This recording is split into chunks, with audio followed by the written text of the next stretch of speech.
Yan guys. Dito sa manok na pula.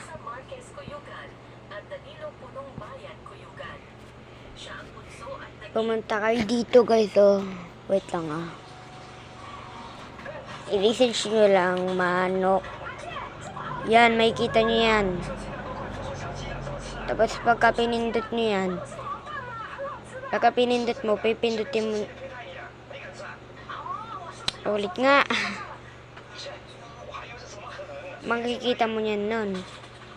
Pipindutin mo yan. Tapos may pipindutin ka ulit isa dito. Pipindutin mo yung malaking letra dito. Ayun. Parang ganito. Dito. Ayan na.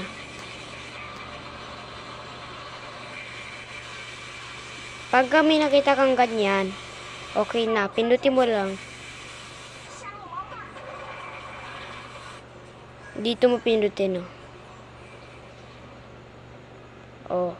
So, bye guys. Patayin ko na ah.